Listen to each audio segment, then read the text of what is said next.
Hey everybody, welcome to Info on the Go, the show where we make understanding real estate clear, calm, and concise. Today, I'm going to do some Q&A based off of a previous episode where I talked about the stages of foreclosure and the best stage to purchase a foreclosure as a first-time home buyer being the short sale.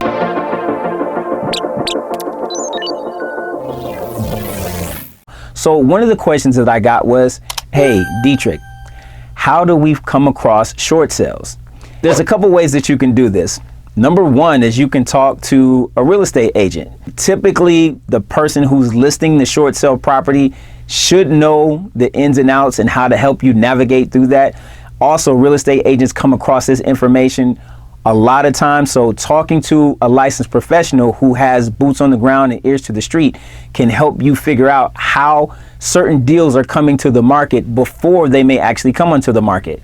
Now, here's the thing. Remember, I told you short sales need to be approved by the bank. So one of the questions that you always want to ask when you're talking to the listing agent is whether this is an approved short sale.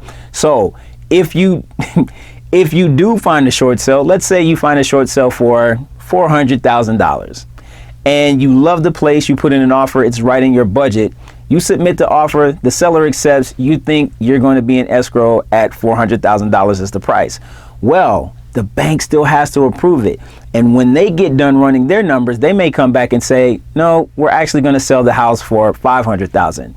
Now, the time between that you made the offer and this information comes back could be a few or several months later. So again, the process can take a long time and you have to really know what you're doing. So it's better to hire a licensed professional who will help guide you through that process. Another way that you can find out about the short sales is networking with other investors or real estate investment clubs. You can look those up on the internet, but those are people who can typically get ahead of some of these things because they do a lot of research at the clerk's office. They look in the newspapers, they go knock on doors. There's all kind of things that they do. If you don't have the time to do that, you probably want to try to partner with some of those people or see if you can get on their list of people who want to purchase short sales. Now, again, you want to research these companies or these individuals and find out what works best for you. And then finally, you can just look in the MLS. Many of the sites are syndicated to the MLS across the different states. Things like Trulia, Zillow, Redfin, whatever the case may be.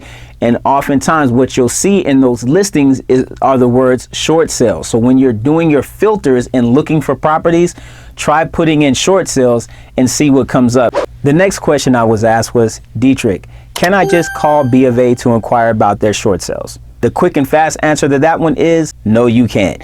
You have to get written approval from the seller to even contact the lender to inquire about the short sale for that particular property. If you don't get written approval from the homeowner, the bank they won't even listen to you. It's hard enough to get through those loss mitigation departments at the banks or the lenders, but without that written approval, they simply will not talk to you. The next question says, hi Dietrich, I have a question. Are you able to get assistance to purchase a foreclosure home?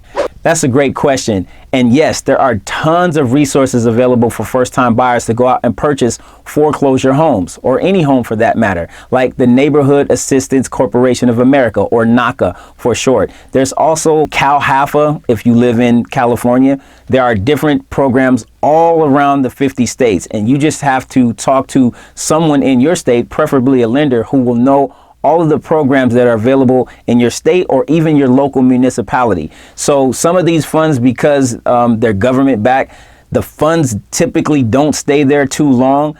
Sometimes there's a waiting process, sometimes there's a lottery process, but yes, there are programs that are available. You just have to check again with your state or your local municipality to find out what funds are out there.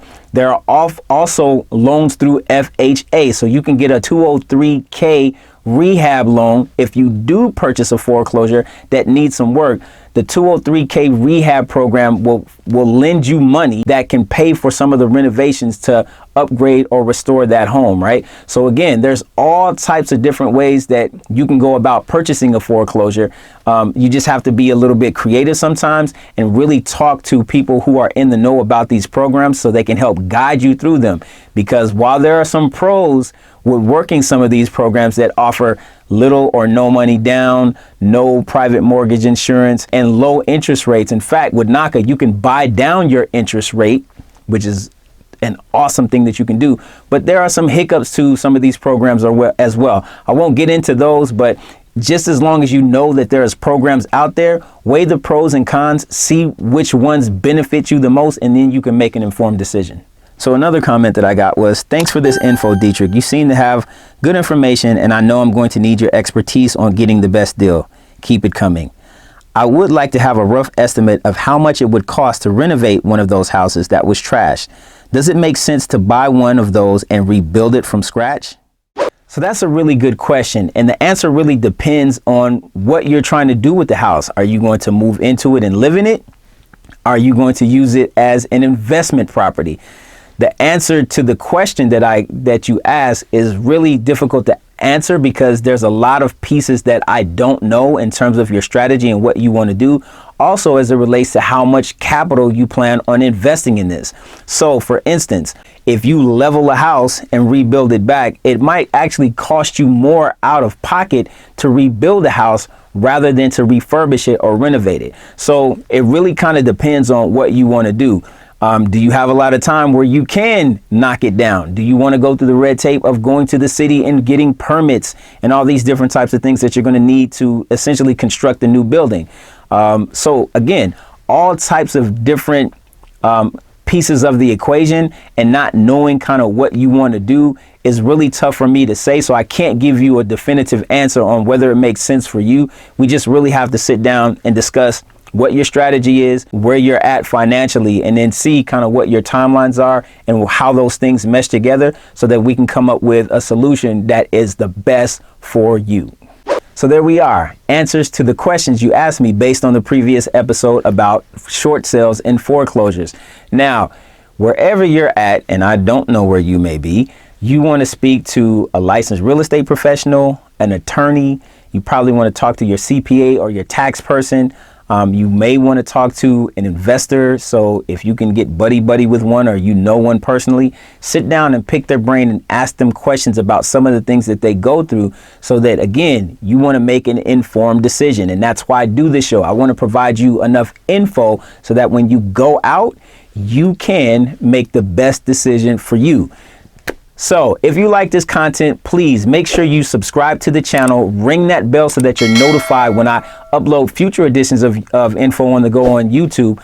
I want to thank you for watching again. And as always, I will see you next time.